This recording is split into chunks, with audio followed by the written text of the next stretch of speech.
Good evening, welcome everybody. We're just going to take a few more minutes while we wait for a few more people to join us, hopefully. We've had lots of interest and sign up.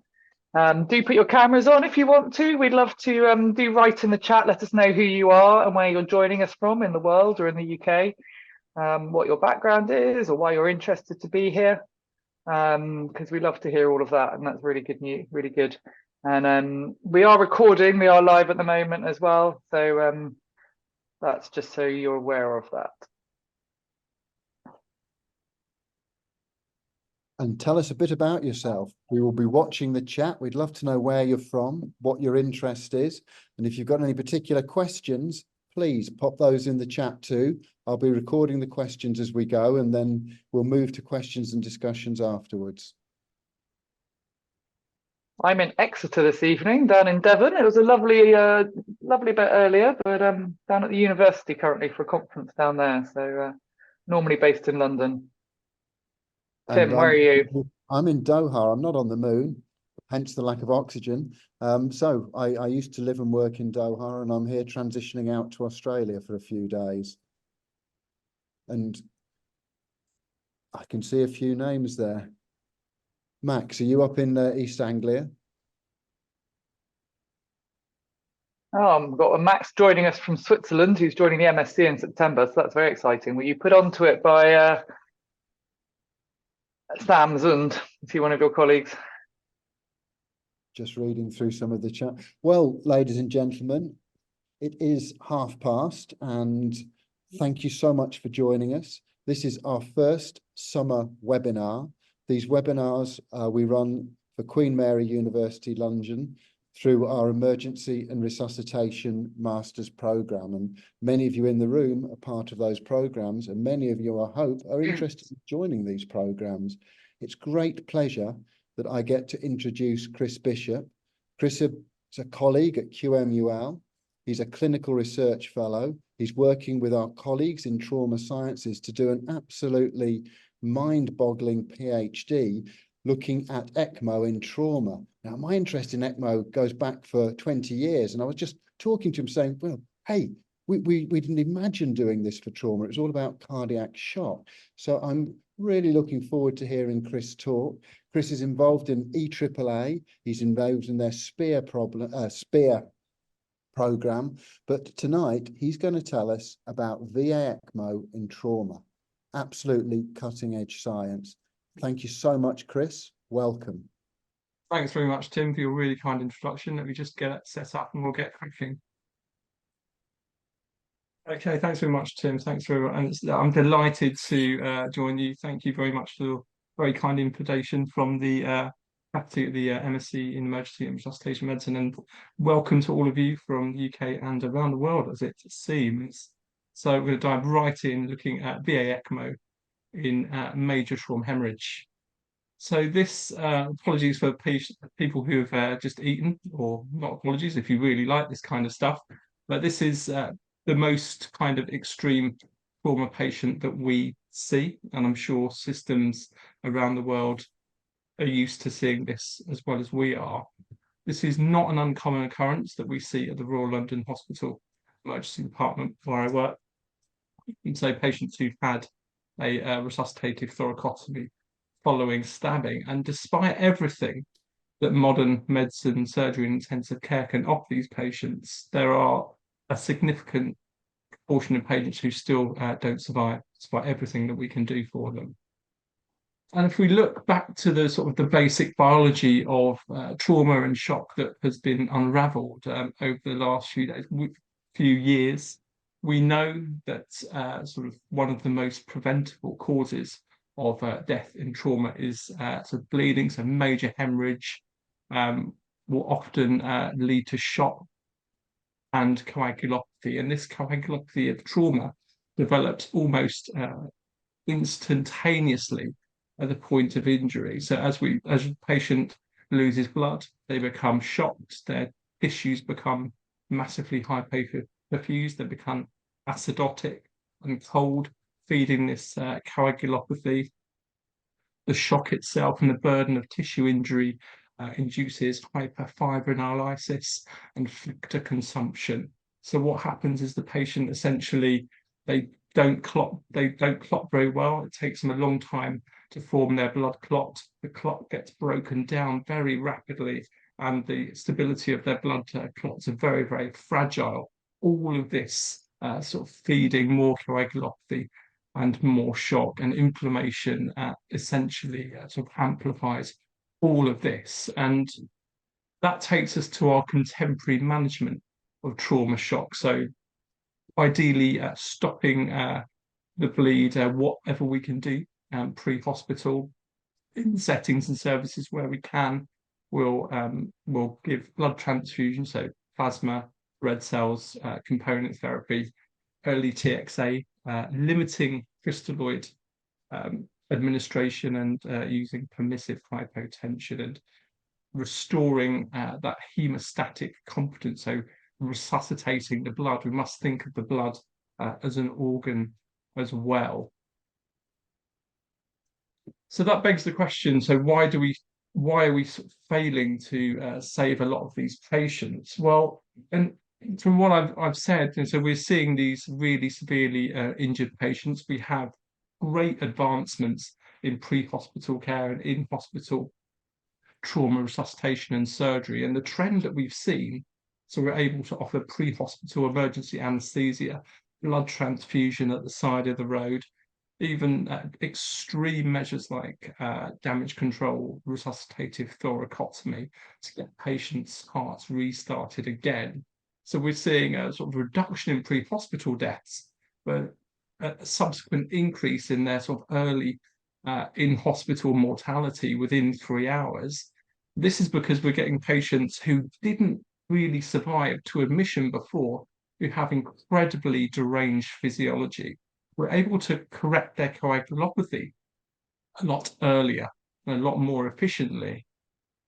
But a significant proportion of these patients who survive post-operative surgeries and end up in intensive care will still unfortunately die. And this is essentially driven by cardiovascular dysfunction. So this is some data from our own trauma centre at the Royal London Hospital. This is a snapshot of one patient who didn't have a cardiac injury. They didn't have a lung injury. They had a massive crash injury, required a damage control laparotomy. And these data are from their ICU physiology. So from admission to 48 hours where the patient subsequently died. And what we see is very, very telling about their biology and their phenotype. So pretty much as soon as they're admitted to intensive care unit, they behave like a trauma patient we would expect them to behave. So they're very hyperdynamic, they have a high cardiac output, they're very dilated, they have a relatively low SBRI, high stroke volume, and the map has been essentially preserved by fluid resuscitation and adding vasoactive agents. And what we see over the next couple of days, so that 24 to 48 hour period, is their phenotype of their disease changes. So they go from this hyperdynamic, sort of high cardiac output state to one of almost classical cardiogenic shock.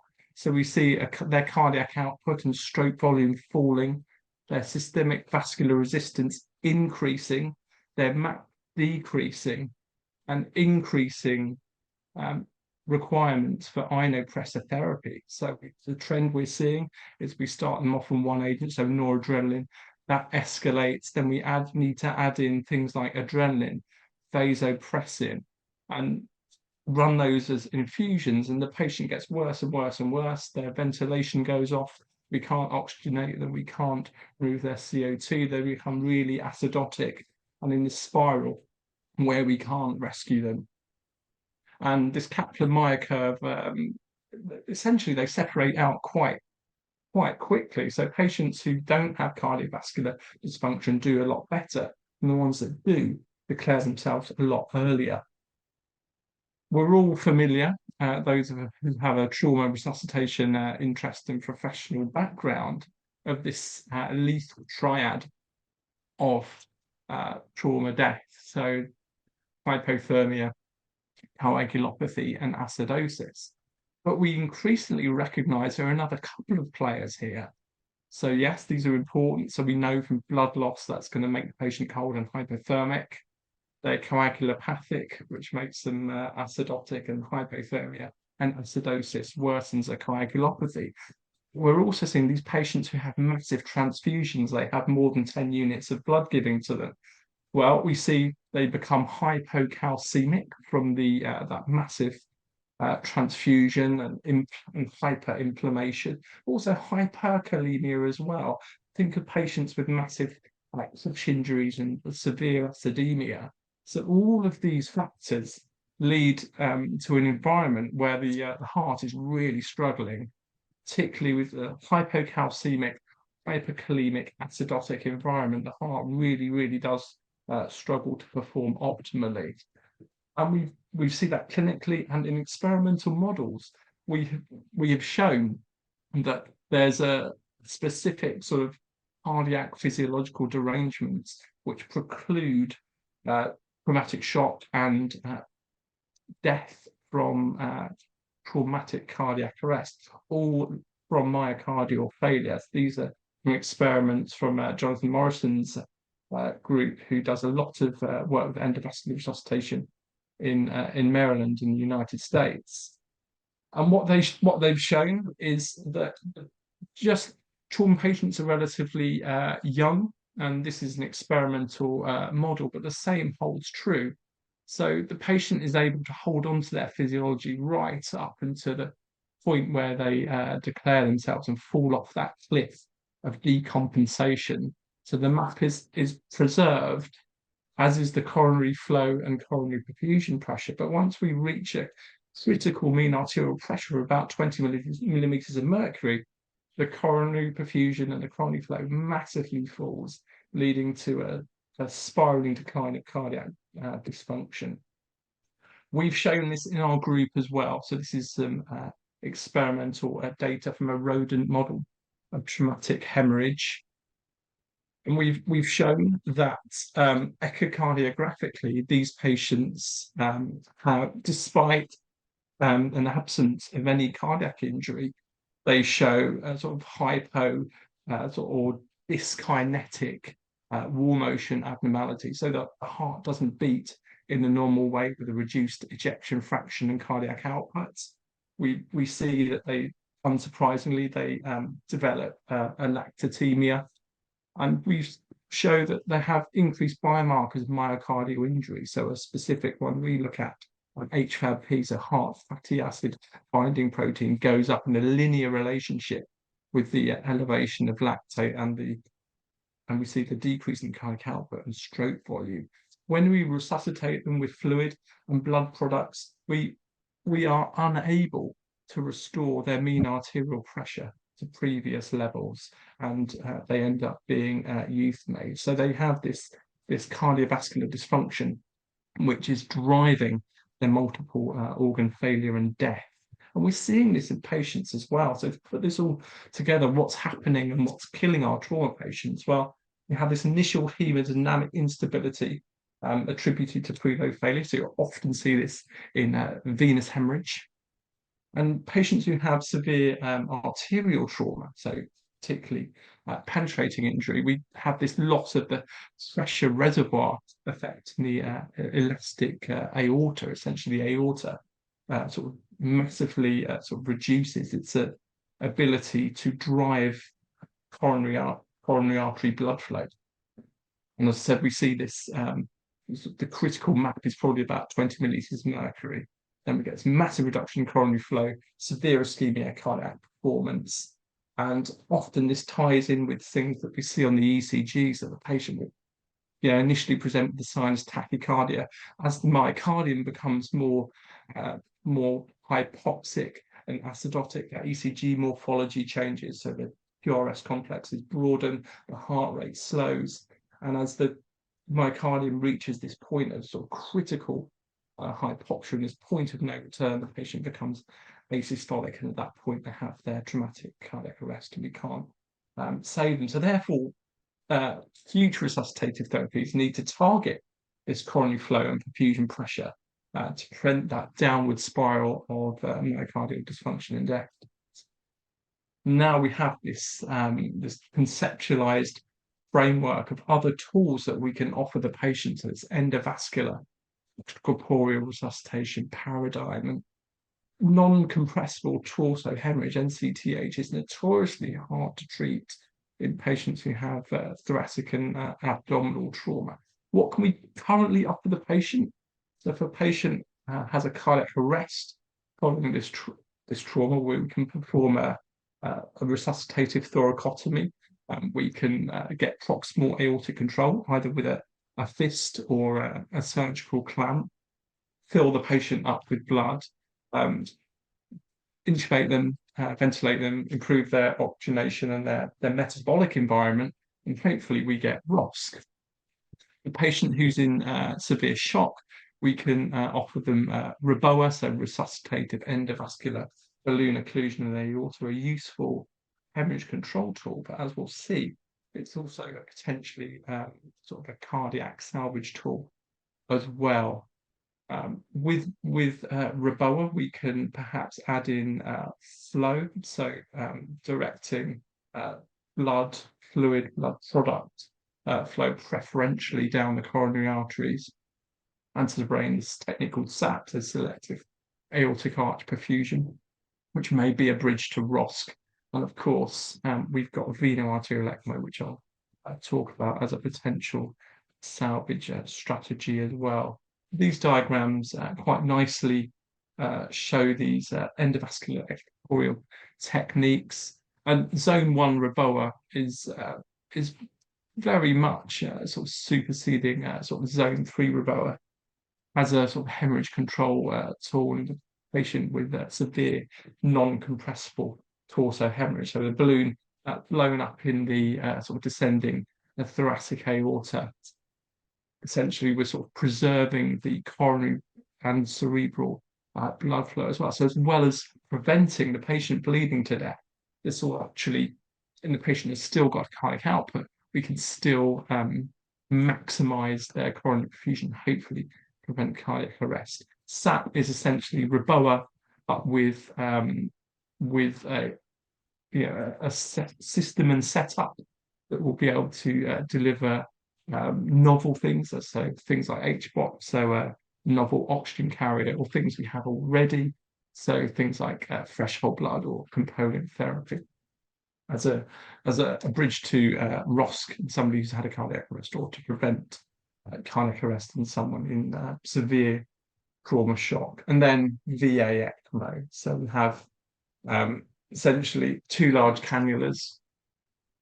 So we drain blood from the venous circulation via a centrifugal pump, which exerts a negative pressure, pumping it to this artificial lung, so a hollow fiber membrane oxygenator, where oxygen is added, CO2 is removed in a controlled way, and then freshly oxygenated blood is returned retrograde into the patient's arterial tree under pressure. So we're essentially providing cardiorespiratory life support for the patient. We optimize their gas exchange, optimize their O2 and CO2 removal, and we're providing perfusion pressure as well to overcome that tissue hypoxia. So for those of you who are unfamiliar with ECMO and ECMO circuits, maybe only seen it a couple of times or never seen it at all, so essentially talk through some of the business ends of things that you need. So you need your nomenclature says an access cannula, so a drainage cannula to get at the venous circulation, so a large bore sort of multi-stage venous cannula, which is inserted in the common femoral vein with the tip at the right atrium IVC junction, and then the pump will suck the blood out and pass that through into the membrane oxygenator, where we have our gas supply, where fresh oxygen comes in and we're able to remove the CO2. As that freshly oxygenated ECMO blood is returned. So this image actually shows BV ECMO, but the principle is essentially the same. So we're returning freshly oxygenated blood into the patient's arterial system, and we're also able control the patient's blood temperature as well as the membrane lung.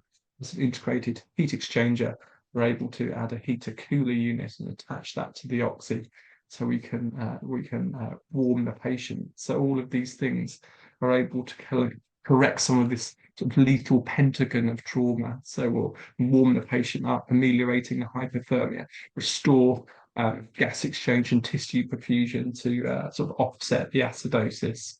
And all of that will sort of settle down the sort of big sort of metabolic storm that we have of trauma. And just a couple of setups on the left-hand side. You've got your sort of in-hospital setup where you have your discrete component parts. So the big cylinder is your oxygenator, and then just slightly to the left of that is the centrifugal pump head and the tubing coming from and going to the patient. And on the right diagram, the cardio help. So we're kind of all singing, all dancing, all in one system with an integrated pump and oxygenator connected with circuit tubing. So a very useful device and platform for sort of rapid ECMO, and very useful for retrieval and transfer work with ECMO. One of the problems you can have with cannulating the femoral artery is distal ischemia. So we can very cleverly insert a side branch sort of on the paternal arterial cannula called a distal perfusion cannula, or some of us in the ECMO community like to affectionately refer to it as a legmo. So we can preserve that distal blood flow and prevent things like Capart syndrome and critical limb ischemia, which can sometimes necessitate limb amputation.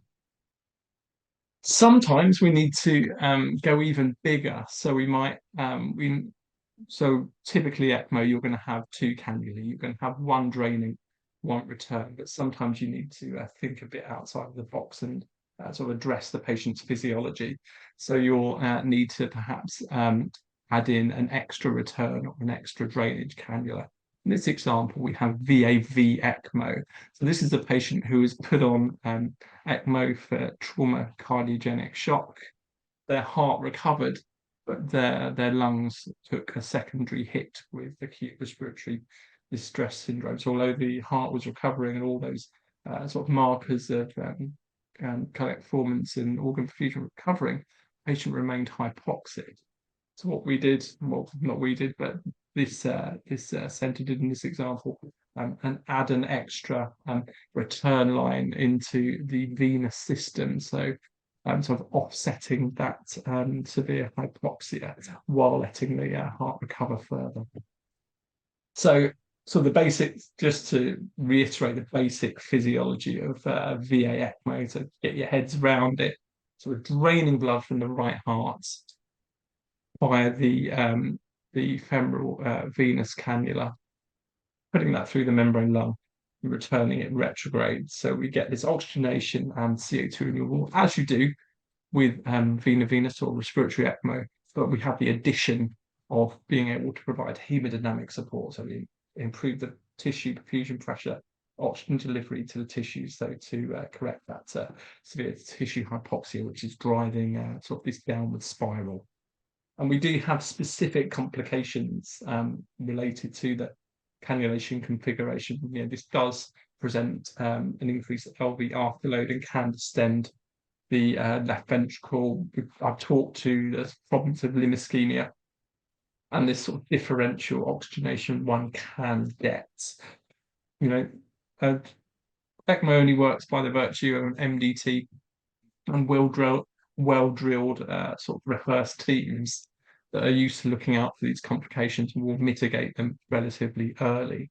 So thinking about how are we going to use VA ECMO in trauma? Well, principally, I've said it's a big sort of cardiogenic shock, cardiac dysfunction component. So where does that come from? Well, the majority of patients develop sort of initial hypoxia, ischemia, or they've been resuscitated and have a significant ischemia reperfusion injury. So they've had that low flow state, had a traumatic cardiac arrest and got ROSC, got big metabolic sequelae of injury and resuscitation. So they're acidotic, hyperkalemic, hypocalcemic, plus they might have had Reboa as well with an additional ischemia reperfusion injury. So all things to think about.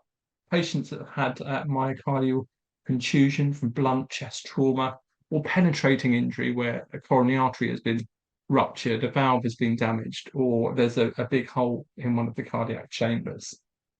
And sometimes, as I said, we might need sort of a hybrid approach, so multiple cannulation configurations, or use other forms of concomitant mechanical support, so things like balloon pumps and microaxial flow pumps like impeller.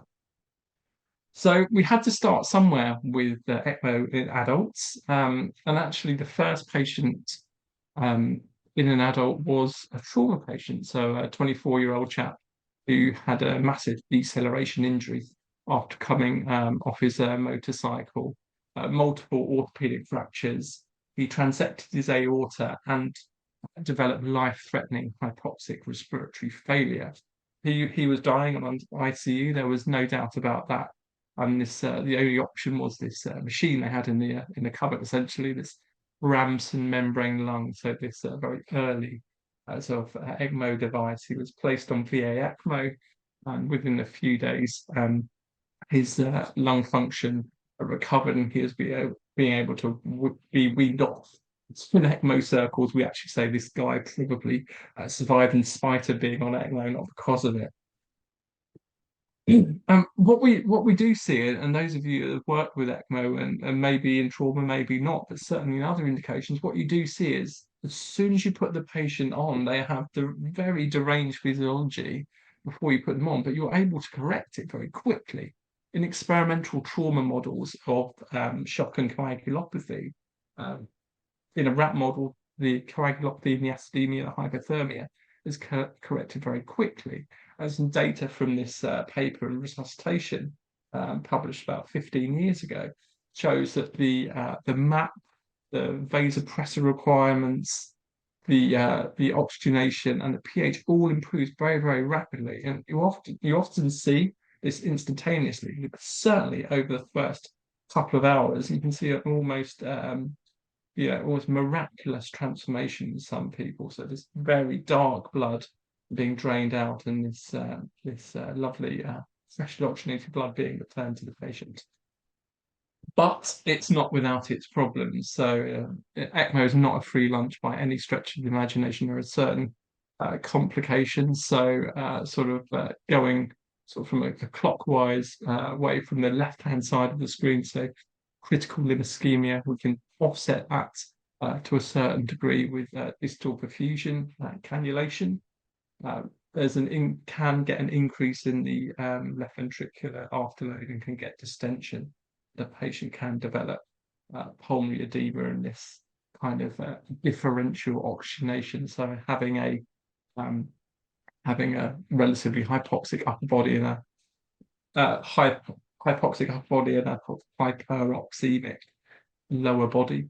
And then these patients, being a trauma patient and being on ECMO, they do consume significant blood products. So one has to be very mindful of the coagulation and bleeding status of the patient. These things are checked daily and keeping on top of the transfusion requirements. And we can have in sort of circuit thrombosis as well. So pump head can thrombose, as can the oxygenator, which will precipitate an emergency oxygenator circuit change.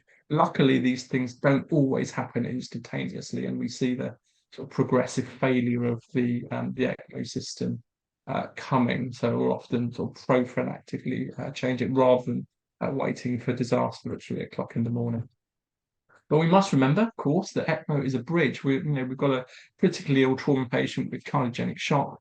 We're using it as a bridge to buy them time to optimize their physiology and ideally for their heart to recover. Or we might be using ECMO as a bridge to make a decision, what do we do next? Or a bridge to buy some more time. And there's even one case in the literature of a severe polytrauma patient being bridged to cardiac transplantation. Ideally, we're looking for recovery. And it does work, and it does save lives. So a couple of case reports coming up. So this is a patient with polytrauma following blunt thoracic and abdominal trauma, who developed severe ARDS and cardiogenic shock and was rescued with VAV ECMO. And this one actually from our centre. So this was a young guy, again, blunt polytrauma, but had a traumatic tricuspid valve injury, chordae tendineae rupture, florid tricuspid regurgitation, and right heart failure, eventually causing biventricular failure. And he was put on VA ECMO as a bridge to salvage rescue tricuspid valve replacement. He's done very well. And we've essentially established a means of calling the ECMO team and discussing the patients that we think could benefit from ECMO at our centre. So we're having patients who've had trauma to the heart and lungs, either penetrating or blunt, patients that have had a resuscitated thoracotomy, we've got ROSC, or patients that have had a zone 1 or 3 BOA. Their bleeding's controlled, but they have severe cardiac dysfunction. They're in cardiogenic shock. And of course, these patients I discussed as well. So previously low flow patients with a reperfusion injury. Our patients we say no to, so patients who've got uncontrollable major hemorrhage and ongoing CPR. So these will often preclude the success of ECMO. And actually, we know that associated with terrible outcomes. And our first patient we did was quite an sort of exciting challenge. So a young 14-year-old who was run over, sustained blunt polytrauma, and needed rescue via ECMO for refractory respiratory failure and myocardial contusion causing cardiogenic shock. So we placed him on VA ECMO after damage control surgery, and his bleeding was got on top of. At day 11, although his left heart was significantly recovering, he had some severe lung problems, more difficult to oxygenate and ventilate. So we placed him on VAV ECMO, so draining from the femoral vein, returning to the femoral artery, and we put a cannula in at the top there, going into the IDC. His left heart completely recovered, but then sort of with his hypoxemia, his right heart failed. So we ended up taking him off VA ECMO and placing him on this device called an oxy-RVAD. So essentially a single cannula, so draining from the right atrium and returning to the pulmonary arteries, or VPA ECMO, if you like, as well. So what do the outcomes look like? So in the last few minutes, I'm just going to spend talking through some of the evidence. So this is the ELSO dashboard, so the Equatorial Life Support Organization, which documents all runs of ECMO in babies, children, and adults for all indications, so respiratory failure, cardiac failure, and refractory cardiac arrest, ECPR. So I'll just draw your attention. So overall, we have a survival of just shy of 50% for cardiogenic shock and about 30% for ECPR. So this is all comers, so medical cardiogenic shock, medical cardiac arrest, trauma, and everything else in between. So just hold that kind of figure in your head. So let's have a look at some trauma case series. So this was a small series of 10 patients from Regensburg, published in 2010. So 10 patients, very highly injured, injury severity scores of 73. When we consider severe trauma to be an ISS of 15, when you're looking down the barrel of 73, these patients are among some of the most severely injured patients ever reported. 90% of them were blunt polytrauma, only one stabbing, 7 VV and 3 VA. And in the VA, these patients really critically injured, but 2 out of 3 of these VA patients survived. And we just have a look at them. I've highlighted them in this red box. So, ISS of 75, 75, 29, very polytraumatically injured, have had a massive transfusions as well. So just take this first patient. He required 12 units of red cells, 24 fresh flows and plasma, 2 units of platelets. Okay, so he's had a massive transfusion. He's in cardiogenic shock and ARDS. So he's really, really struggling, but yet survives without handicap. And then another series from Canada. This is probably the most recent series. So 25 ECMO patients, 7 of them received VA ECMO, but despite of critical cardiogenic shock and cardiac arrest, 4 out of 7 of them survived with excellent functional and neurological outcomes. What about resuscitative ECMO for traumatic cardiac arrest? Surely not. So the patient who is essentially bled to death by all intents and purposes, but this is possible. What I like about this paper is quite a brave publication from Russia and Sweden. They report 2 patients who actually died. They didn't survive, but they showed feasibility and this can be done. Unfortunately, these patients probably died because they had exceptionally long sort of no and low flow times of sort of more than 2 hours. So despite sort of heroics, they sadly didn't make it. However, there are some really good survivors. If we delve into the sort of VA ECMO and ECPR trauma shock literature. So this is a study by Seng and colleagues published in SJ Trem. So they looked at 9 patients with post-traumatic shock refractory cardiac arrest. Again, most blunt polytrauma, really highly injured, not as much as the group in Regensburg, but still, median ISS of 34 really injured patients. Yet 33% of them survived. They didn't stay on very long, with a median runtime of about 4 days, and an average for a trauma ECMO patient is probably about 7 days. And indeed, when we look at the literature for non-trauma cardiac dysfunction that's supported with ECMO, we see runtimes very similar, 6 to 7 days. If the heart's going to recover, it's going to recover in that time frame. And this is just their data of the survivors. So again, all needing damage control, resuscitation, 2 cardiac arrests, sort of peri-procedure, and 1 cardiac arrest from sepsis in the ICU, but all survived and all did really, really well despite the odds. And this is a recent systematic review and meta-analysis published by a Chinese group who looked at both VV and VA ECMO. Unsurprisingly, the VV ECMO survivor, there were many more survivors of VV ECMO. This is probably related to their index physiology and sort of pattern of deterioration, just how badly injured these patients were. It's not surprising to see the VA ECMO survivors lists, but what is quite telling is in the survival. So overall, this is a good systematic review. It's looked at sort of thousands of patients, and actually we see there's not much difference in where you get injured, what type of trauma you've had, or whether or not you've had traumatic brain injury as well.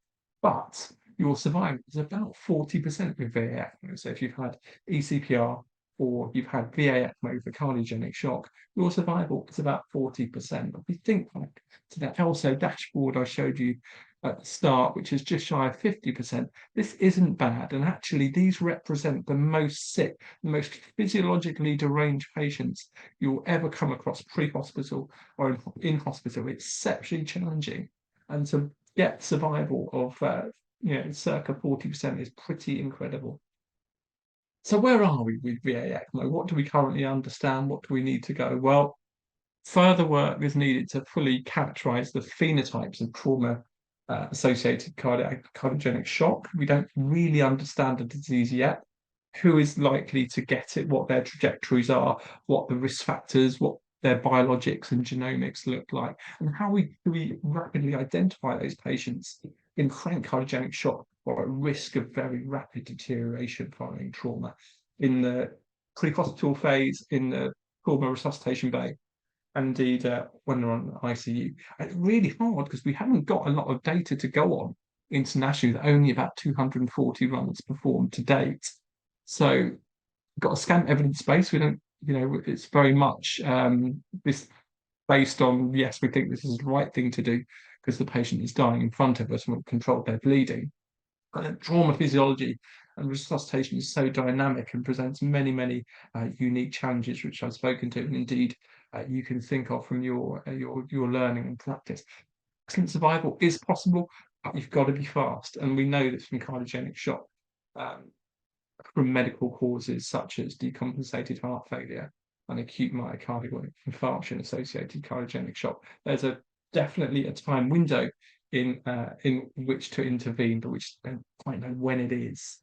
And ECMO therapy is a very fine balance between optimizing effective heart-lung support, minimizing circuit cutting, and then that systemic bleeding and acquired coagulopathy of trauma that we see. And understanding all these nuances are absolutely vital for trauma intensive care clinicians to work collaboratively to anticipate and mitigate complications in the population of ECMO patients and generate these new survivors, which we can get and we have shown. Just lastly, I want to finish this with a good news human interest story. This is Aaron. So Aaron is the patient who had the traumatic tricuspid valve rupture, who was saved with ECMO that bridged to survival. And these smiles really say it all. It's what it's all about. So sparing family and friends and bereavement of patients who definitely would have died. And ECMO does offer a real lifeline for patients who currently we're unable to save. Thank you very much. Please feel free to follow me on my social media channels, send me some emails. I'm very happy to interact and ask questions, and look forward to showing and sharing our progress as we develop our program and hopefully get even more survivors like Aaron. Chris, thank you. That was fantastic. Very, very enlightening talk. I'm going to ask if you could stop sharing your screen, which you magically did. Yeah. So we can see hands up. We've got a couple of questions for the chat. So ladies and gents, please feel free to type in your questions, or much better, put up your hand and we'll ask you to open your mic and ask your questions directly.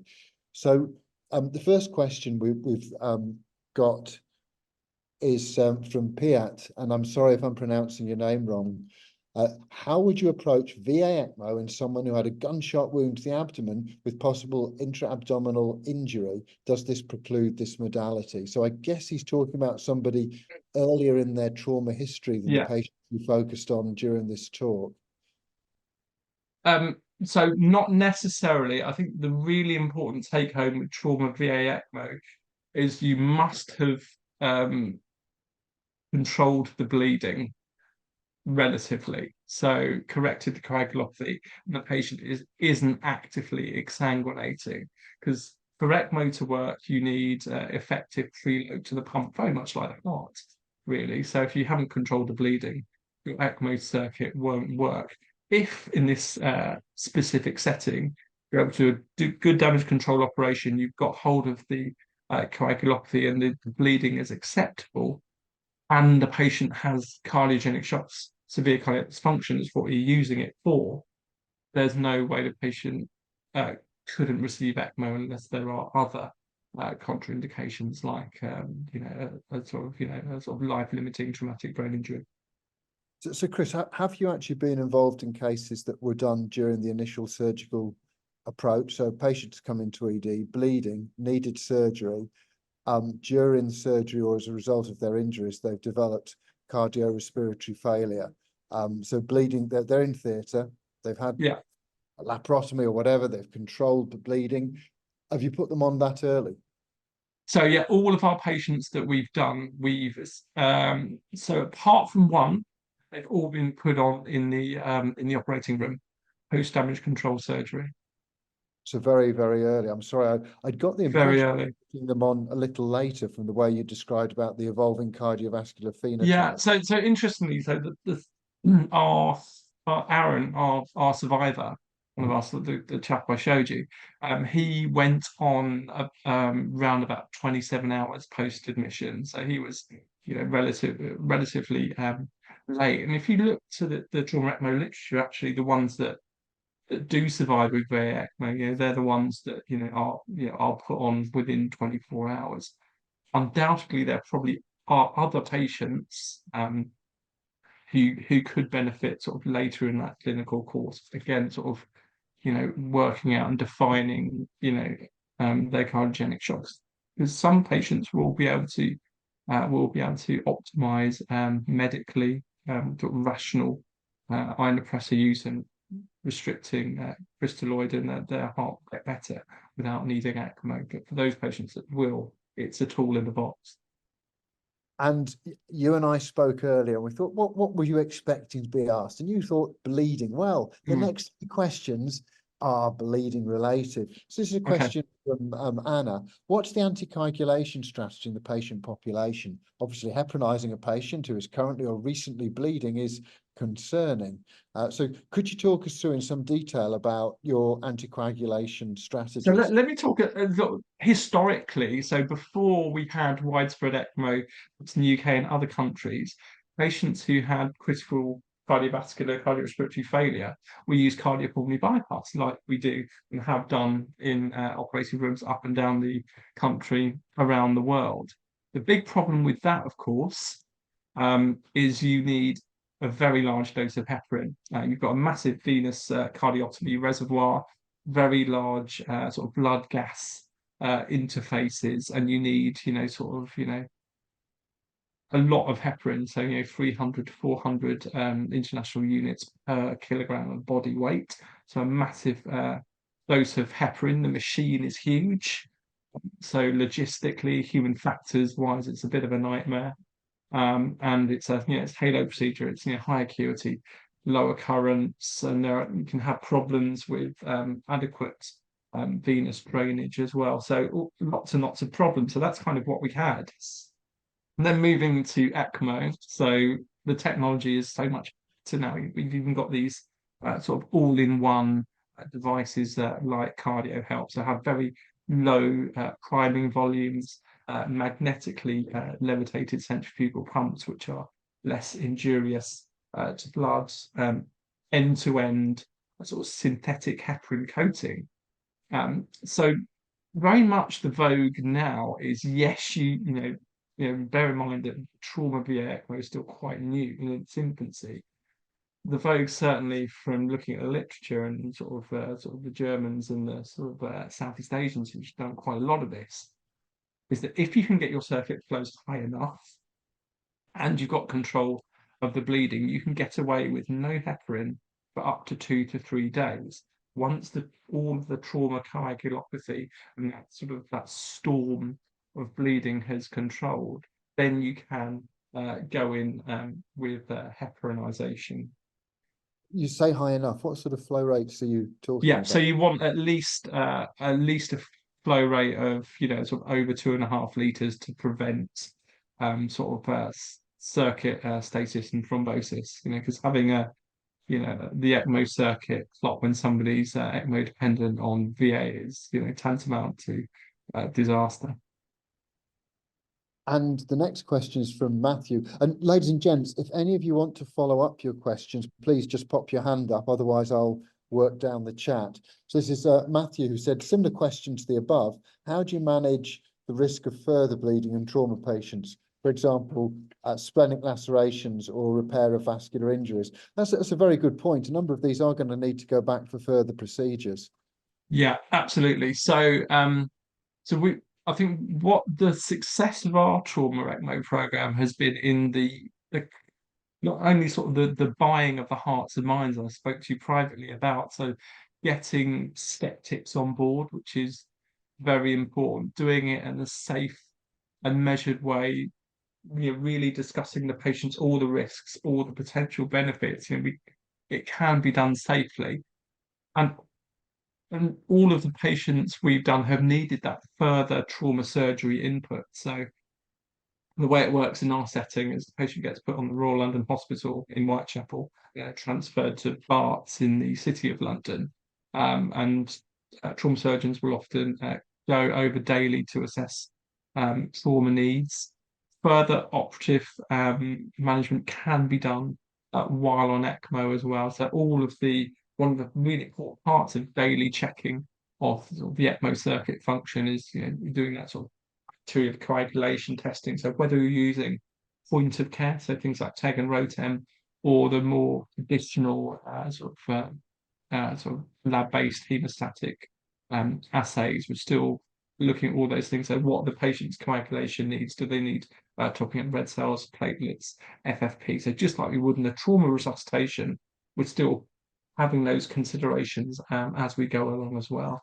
So that sort of daily consideration and correction and management of bleeding and coagulopathy.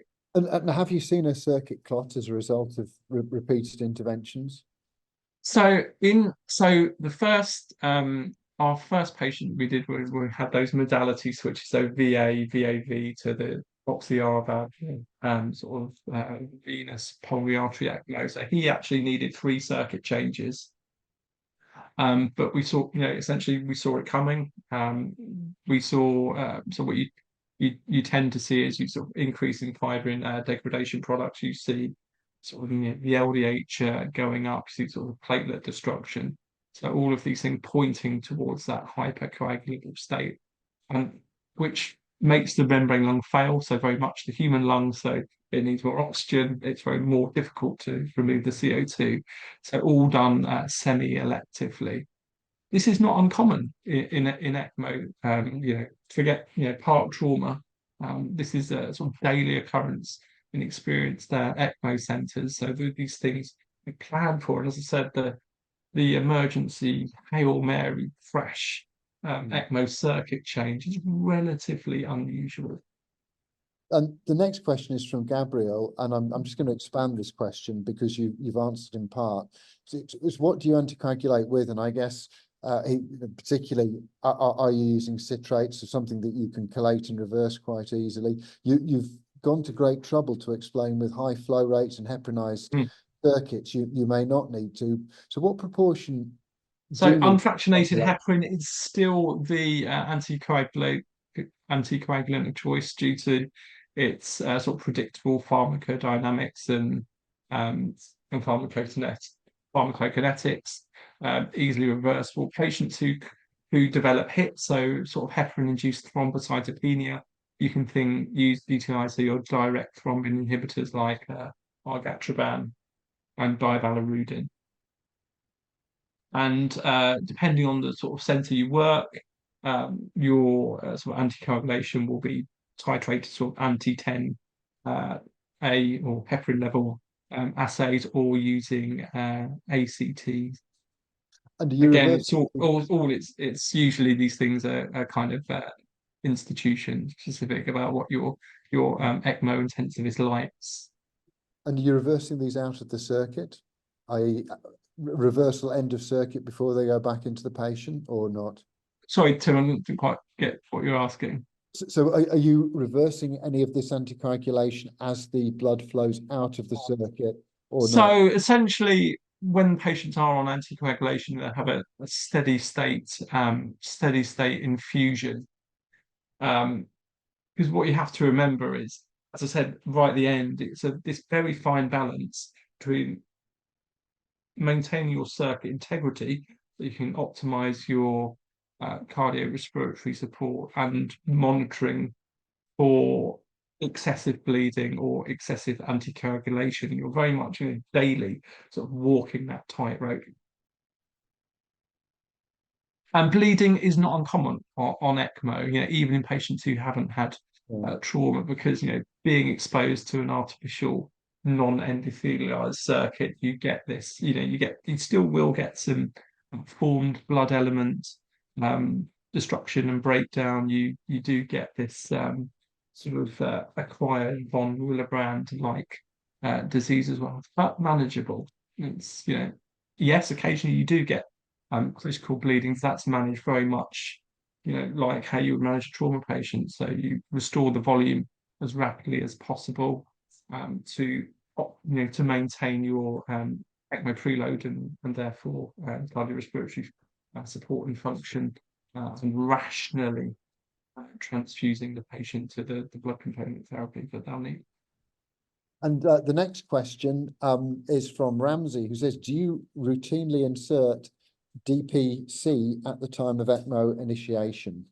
Yeah, so for our essentially, yes, we do. So those who, again, who don't remember or are unfamiliar, so a distal perfusion cannula is a smaller side branch which is essentially will provide distal perfusion to prevent critical limb ischemia, compartment syndrome, amputation, all of those things. Because and in trauma patients is even more compounding, because these patients are often, empty, relatively vasoconstricted, so it can make cannulation and distal perfusion difficult. So our experience is, yes, we do insert a distal perfusion cannula, and also the monitoring that we can. So you can put a flow probe on the on that distal line, so you can monitor the blood flow in liters per minute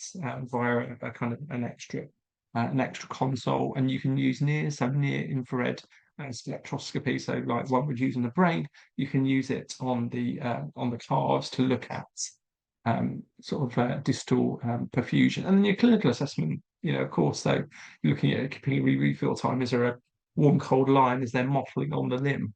All of those things, and with your extra instrumentation and numbers, can help you. And certainly in the early days, before distal perfusion cannula, that was the guys. Yeah, we saved the patient's life, but unfortunately, they've had to have their leg amputated because of critical limb ischemia. Yes, I'd rather be alive without a leg, but I do like my legs very much. No, The exactly. last two questions, I think David sent over, and I think you've covered these, but this is from Gabriel and Hanouk. So Gabriel, Hanouk, please open your mics and talk away if you want more. Those were more anticoagulation questions, and I think you followed them. And we've got one question from Richard, who says, I have not seen any regional anticoagulation in ECMO as the flow rates are so high. Am I correct, or have there been changes? What's that saying? Say again. Question from Richard Kashmir. He says, I've not seen any regional anticoagulation in ECMO because of the high flow rates. Is it correct, or have there been changes? Again, that's centre specific. So you might well be working in a centre where that they kind of do that, or your experience will be, yes, let's just give 4 days heparin to everybody. So, and I think in trauma, we're kind of, it's very much, so I'm glad to say you see you're on the moon, Tim, because this is what we're doing. We're essentially exploring relatively uncharted territory. So, unraveling this interaction that we will undoubtedly have with the acute coagulopathy of trauma shock, and all the things that ECMO does to blood, and kind of vice versa, and those two, that's a PhD all in itself. So anyone's really interested, that's a massive area of exploration to still unravel in trauma ECMO. Yeah, I mean, it truly is a just wonderful applied physiology. Can I just ask you finally, and I say finally because we've reached the end of the written questions, and I want to give people a moment to just put their hands up or to retype, but I'm intrigued that you talked about the phenotypes, but if I'd understood you, most of the patients you've seen have had direct trauma, and I'm just interested in the case mix. Are we picking people for VA ECMO because the cardiac component of their shock is a specific phenotype that is vulnerable to the cytokine disease, or is it that they've had direct trauma which has had a disproportionately greater injury, so a myocardial contusion? Let me speak to what we've done. So at the Royal London Hospital, since our sort of transformed trauma VA ECMO program, its inception, we've done 4 patients. 2 of them have survived. The survivors have been both blunt polytrauma. The non-survivors have been penetrating cardiac injury.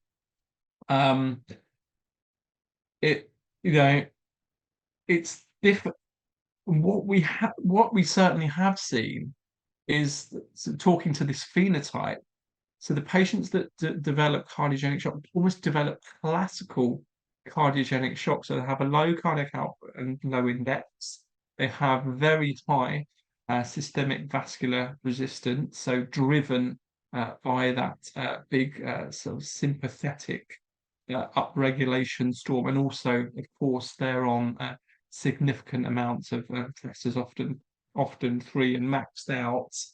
They have really low SpO2. So one of them, we had a PA cath in, and their SBRI was sort of in the 5,000s, a cardiac index of 0.9, SpO2 of 30%, and a MAP of 30 on sort of almost max adrenaline, noradrenaline, and vasopressin. So very, and developing this classical cardiogenic shock.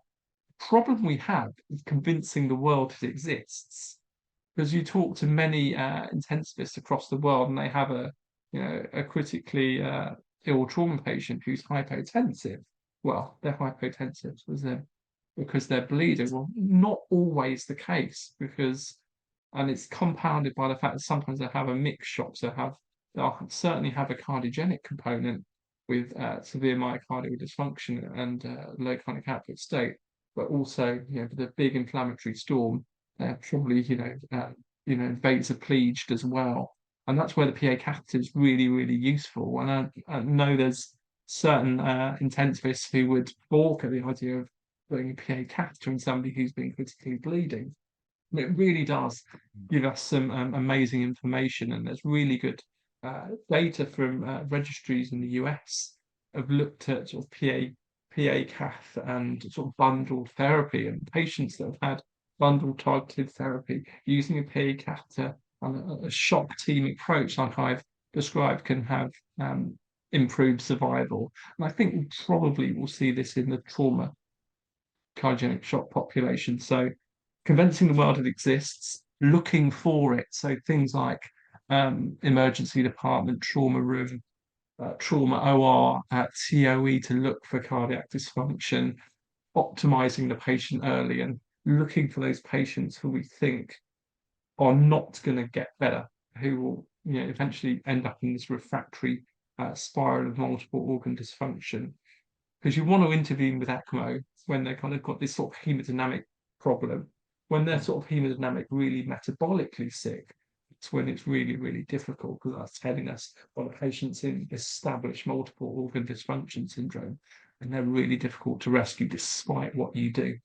And I think one of the patients on non-survivors, he might have survived had we got him on sooner. I think by the time I think we referred him, his pH was 7, and his cardiac index was 1, and all the kind of telltale signs of sort of critical multiple organ failure that can't be rescued. The mitochondria have essentially failed. So it's a big challenge. It makes perfect sense what you say. I mean, even if we haven't got technology for a TOE widely available, or even if we are anxious about putting a Swan Ganz through, just daily echoes or 12-hourly echoes, pick a high-risk population. And it makes perfect sense for, 70% of shock sepsis, and we certainly see sepsis-related cytokine disease causing myocardial dysfunction. So why shouldn't the cytokines of trauma have a similar response? I mean, I take the other way. It surprises me we see it as rarely as we do. Chris, there is one last question, and I'm aware that you've been with us for an hour. No, that's fine. Carry on. So this is from Carl Gibson, and it's a technical question. He says, when it's the time to pull the trigger, we often utilize medical support, inotrope support. And then the question is, do you pull after 1 or 2 inotrope stroke presses? So a weaning question. Okay, so the pulling the trigger as in weaning. Can I make sure I've understood that question? So that's how I interpret the question. Kyle, do you want to grab a microphone and just clarify? No, he's saying pull the trigger to start. My bad. Right. Okay. So our experience, and certainly the experience of trauma VA ECMO finding to date, is that the patient already is on a significant amount of pressors, right? These are patients who are essentially in refractory cardiovascular failure, so they're often on at least 2. And I showed you sort of during the talk the data from Art and colleagues, the group in Regensburg. In certain patients, indeed, these patients probably more particular because they're young and pre-injury, they had excellent physiology, they just had a big hit. You can dial down the vasoactives relatively quickly, and that's what you want to do, really, because being on high dose vasoactives is very bad for you. And I read your very interesting paper, Tim, on vasoactives in trauma and never event, which obviously sort of ties into my work. So part to answer the question, you can get the vasoactive drugs off relatively quickly. What I will say is one of the things you must ensure is you've got aortic valve opening. Okay, and you might need to just have whatever your unshakable vasoactive tickling along in the background to ensure you've got some degree of LV ejection and aortic valve opening, and so encouraging that. When the patient's initially put on and they're really, really flat, they don't have much. Essentially, ECMO doesn't offer any pulsatile flow. You're wanting to encourage the heart to do a bit of something, even though it's really sick, to encourage that aortic valve to open. If it doesn't, you get aortic root thrombosis. You can get a massive clot in the LV, and then it's kind of game over. So it's very much what does the patient need to manage their physiology, but also thinking specifically about the VA ECMO management. We do need to encourage a degree of LV function, aortic valve opening, and competence. So it's really tricky. I'm not going to spend all day talking about the kind of the nuances.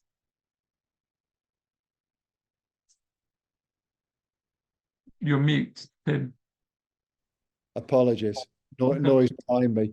Your enthusiasm is beautifully infectious. It's wonderful to see that you've clearly found a niche that's absolutely captured your intellect and your heart. No pun intended. No pun intended at all. Look, there are no more questions coming through. So unless we see a hand up, I'm going to thank you very much for being here. It's been an absolute pleasure to listen and learn from you. I'll look forward to meeting you in person. And I'd like to thank David and Chris for all of the background work, and Libby, of course, for putting this together. Libby organises these summer series, and we have future talks still to come. And if any of you are interested in hearing these and other talks, please consider coming. There's many good masters at Queen Mary University, through trauma sciences, through the colleagues of Chris Creambrowie and Ross Davenport and Chris Alwyn. Of course, the emergency resuscitation, which Libby and I run. And we have paediatric emergency medicine, very well run by Tessa Davis. So we've put the links to those courses in the chat. Please do copy them. And I'm not seeing any more hands go up. So I'm going to thank you very much, Chris. I wish you a great afternoon. Libby, do you have any closing words or anything you'd like to add at all? No, just thank you, Chris. And it's great to be sharing this information more widely, joining with our PhD partners, working within the Blizzard Institute. So there's lots of exciting stuff going on at Queen Mary's University. And we just thank you all for being here this evening. Really appreciate it. Thank you, Tim. Thanks, Tim. Thank you Thanks very much, Libby. And great luck with the PhD, Chris. I look forward to seeing it. Thanks very much. No, we'll be getting even more survivors. So trauma via ECMO is here to stay. Yeah, you've convinced us of that. Take care. Thank you all. Brilliant. Thank you all for Take joining care. us. Cheers. Bye-bye. Lovely to meet you. Have a great weekend, one and all.